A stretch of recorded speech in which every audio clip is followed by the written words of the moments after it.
Tumeweza kuona upendo wa bibi Zuchu pamoja na mtoto wake.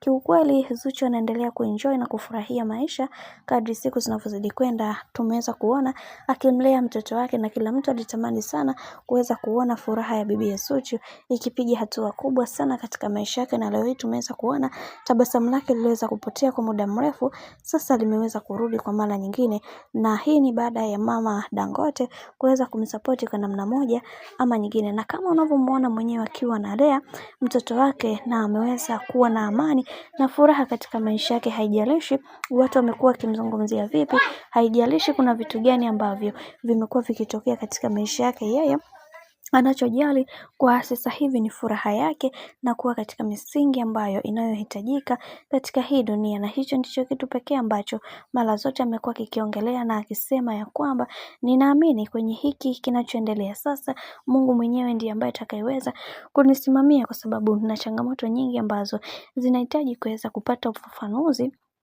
juu ya mambo ambayo nimekuwa nikiyapitia katika maisha yangu, ila ninaamini kwa uwezo wa Mwenyezi Mungu kila kitu kitakuwa sawa na watu wote watakuwa sambamba nami kunifanya niendelee kuenjoy zaidi katika kila hatua ya maisha ambayo ninayopiga. Bwana, mambo ndo kama hivi ambavyo unavyozidi kuona mambo yanazidi kuwa mengi, na bibi Zuchu ameweza kuionyesha furaha yake ya kweli kutokana na yale ambayo yamekuwa yakitokea katika maisha yake, na kila mtu aliweza kumsifu kwa ujasiri na nguvu ambayo aliyokuwa nayo, maana haikuwa rahisi kwake mpaka kuweza kufikia hapo alipo yeye. Bwana, mambo ni mengi halafu muda ni mchache. Mimi naomba nikusihi kitu kimoja, kama ndo mara kwa kwanza, basi usisahau kusubscribe, kulike, kushare pamoja na kucomment. Mimi sina la ziada, wacha nikutakia siku njema na kazi njema.